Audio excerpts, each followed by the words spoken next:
Olá, que coisa boa você nos seguindo aí no canal, nosso canal do YouTube. Nós somos a Igreja Batista do Planalto, aqui no Papicu, na rua Otávio Ferreira Machado, número 81, e eu sou o pastor Abrão Lucas.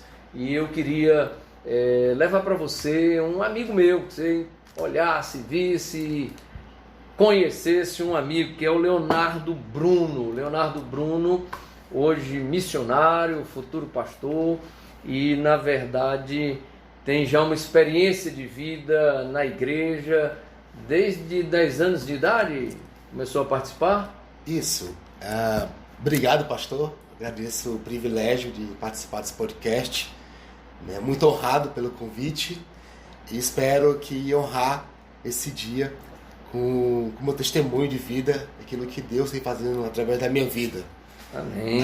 Com 10 anos de idade, respondendo essa pergunta, eu tive encontro com Cristo na Igreja Batista em Bom Jardim. Bom Jardim. Isso, e lá, participando de EBF, Escola Bíblica de Férias, eu fui confrontado com a palavra do Senhor. Ainda criança, o Senhor falou comigo ali. Que legal. Quem é, na verdade, o jovem Leonardo Bruno? O jovem Leonardo Bruno, ele é alguém muito desafiador. Ele gosta de assumir tarefas difíceis. Apesar de jovem, ele tem certeza no seu coração do chamado que Deus fez para ele. Legal, legal. Falar em chamado, Bruno, eu queria exatamente saber isso. Onde se origina na tua história esse chamado, essa vocação ministerial? Pronto. Após a minha conversão, em 2005, dia 18 de junho, eu estava ali e o Senhor falou comigo fortemente, eu ainda jovem, e eu ouvi um testemunho de um atleta, ele dizendo que Deus estava chamando pessoas para a obra, e ali eu me senti desafiado a fazer parte da obra que o Senhor estava fazendo no Brasil. Inicialmente eu tinha chamado missional. Eu queria ir para o campo missionário, mas com o passar do tempo o Senhor foi confirmando em meu coração a certeza do chamado pastoral. E isso se dá porque você percebe que Deus ele vai trabalhar no seu coração. Sim, sim. Qual a tua idade nesse período, nesse dia sim que teve esse culto com um atleta que falou sobre o chamado? Qual era a tua idade e tu estava mais ou menos em que fase da vida, assim? Estudo, trabalho, como é que era? Eu tinha uma média de 17 anos ali já pensando no futuro. Todo jovem ele tem as suas incertezas, dúvidas daquilo que ele vai ser para o futuro. Até porque existe uma cobrança acerca do jovem de se casar, de ter filhos. E eu sempre tive essa cobrança, patrimônio. Então eu sempre tive essa cobrança da minha parte, de ser bem sucedido, de querer sempre buscar obedecer ao Senhor. E eu não queria ir para o campo, eu não queria ser pastor, porque eu sentia de perto já a da família pastoral, daquilo que Deus cobrava. E é um privilégio depois sabendo que Deus nos chama para cumprirmos a sua vocação. Entendi. Deixa eu te fazer uma pergunta. Como hoje você estuda direito, que eu sei, você é um acadêmico do direito, e você terminou teologia no Seminário Teológico Batista do Ceará. Como é essa relação da teologia com o direito e como você pretende desenvolver o teu ministério pastoral nessas duas áreas? Bom, quando eu concluí o curso de teologia, bacharel em teologia, eu tinha certeza que o Senhor estava me chamando para o ministério pastoral, após essa conclusão. Você tem vocação ministerial, pastorado. Essa é a minha vocação ministerial, pastorado. Legal. Só que eu, pelo fato, aquilo que Paulo fala, não menosprezo o fato de você ser jovem, eu me pegava muito nesse texto. Você achava que ser jovem demais? Achava muito, muito jovem, eu terminei com 25 anos, Então eu não me sentia ainda assim, agora eu vou para o campo ministerial. Até recebi convites mas ainda eu não me sentia no momento certo. Eu não havia encontrado no lugar Você certo. achava que a juventude, por ser muito jovem, atrapalharia o ministério? Atrapalharia o ministério por conta de não ser casado. Eu pesei por esse lado, sim, sim. né? Mas sabendo do chamado que Deus tinha colocado no meu coração. E uma frase, pastor, que eu gosto sempre, eu ouvi esses dias, Deus confirmou no meu coração: a glória da vocação ministerial, ela tem que corresponder com aquele que me chamou. Isso. Sabe? Isso. Então eu tenho muito isso. Eu tenho brilho nos olhos quando falo sobre isso e ardor no coração. A ação ministerial é nossa. Nós é que vamos agir. Mas o chamado vocacional é divino. Então você tem que prestar contas diante de Deus. Pensando nessa maneira assim, o Bruno, a gente chama aí carinhosamente de Bruno, né?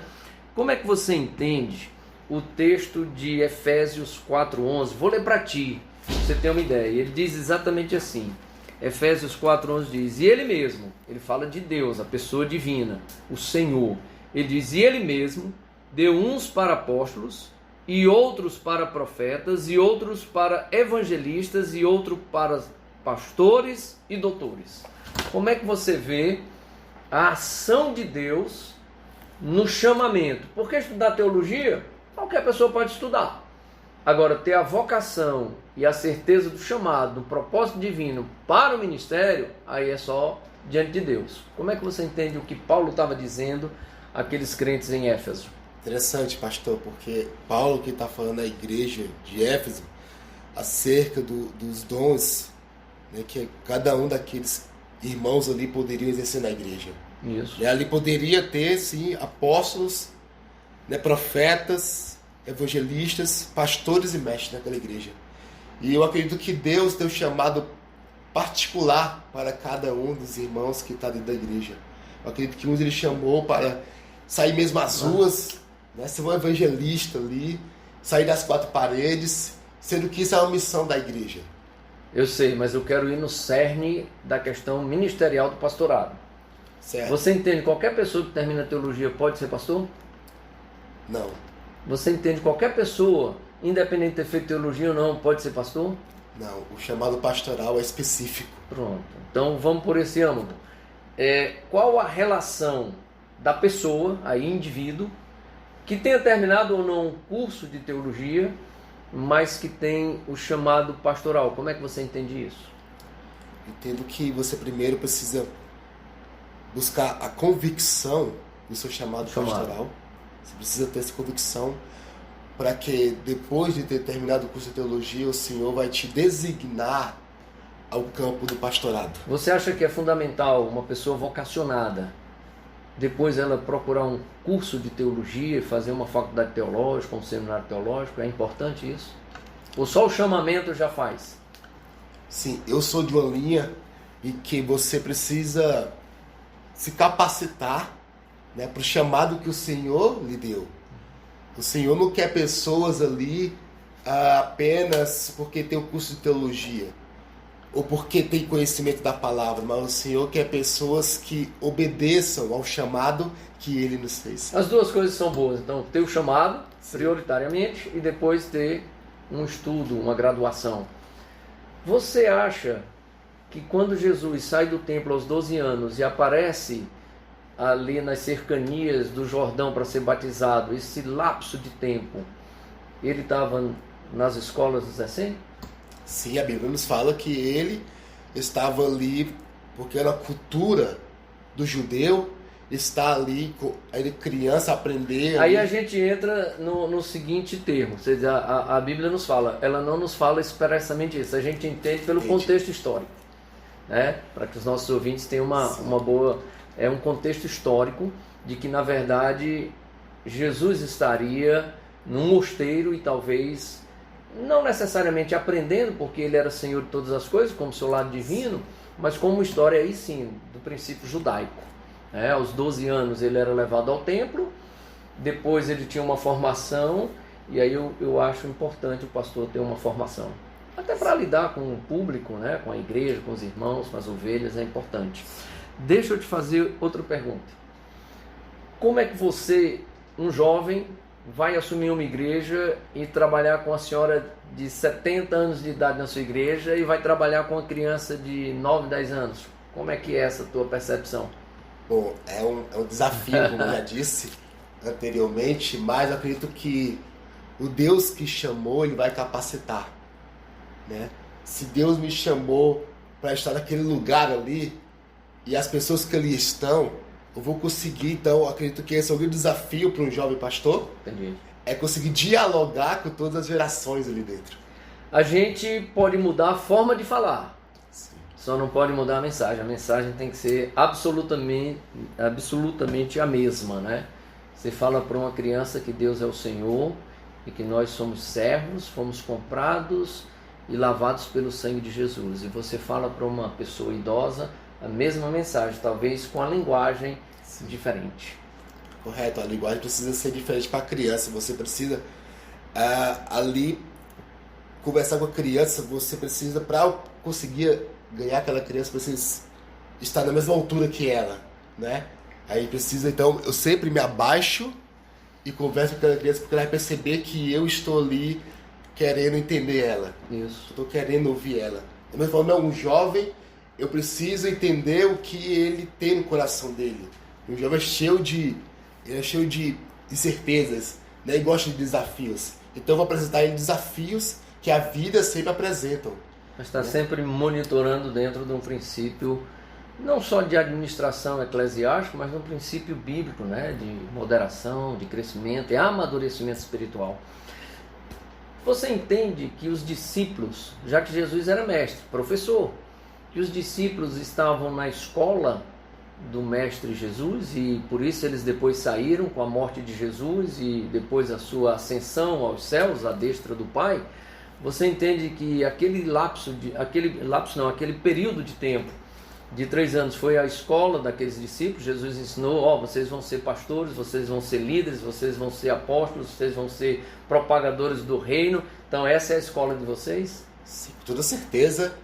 Eles estavam ali passando por um seminário, legal. Uma formação teológica, a quais eles iriam ali, depois dos 3 anos de ministério de Jesus, eles iriam agora assumirem as suas funções, assumirem as atividades que o Senhor Jesus havia incumbido a eles de realizarem. Engraçado, porque vai quase que na mesma composição das nossas escolas acadêmicas hoje, né? As faculdades, os colégios, mas nas faculdades Jesus falava para os discípulos, e a Bíblia diz isso digo aos meus discípulos, e reuniu o Senhor os discípulos. Então a gente sempre vê essa formatação histórica do texto bíblico, mas também ele ia para fora da casa e ele levava os discípulos para no campo, né, e também com a multidão, e eles viam a parte prática do exercício ministerial de Jesus. Seria esse princípio prático, aquelas regras extracurriculares, né, as horas extras acadêmicas nas faculdades de hoje? Seria interessante pensar. Dá para fazer esse link? Dá para fazermos esse link, porque eu acredito que o chamado ele precisa disso. Temos essa ortopraxia e essa ortodoxia ao mesmo tempo, né? Essa prática daquilo que aprendeu e a ortodoxia do ensino que foi repassado. Isso. Então é preciso sim ter essas horas. É um princípio puramente ontológico, né, de conhecimento. Sim. É isso. Bruno, fico feliz, obrigado aí por me conceder essa entrevista e quero agradecer aqueles que nos seguem. Dá um like aí pra gente, ativa o sininho e se inscreve no nosso canal. Nós somos a Igreja Batista do Planalto, aqui no Papicu, na rua Otávio Ferreira Machado, e eu queria que você visse o nosso podcast. Nós geralmente estamos sexta ou sábado, mas temos presencial também a nossa igreja aqui na rua Otávio Ferreira Machado, 81, próximo ao Hospital Geral de Fortaleza, pertinho aqui do Shopping Rio Mar Fortaleza, e nós temos os cultos presenciais todos os domingos às 18h30. Vem conhecer, partilhar e adorar a Deus conosco.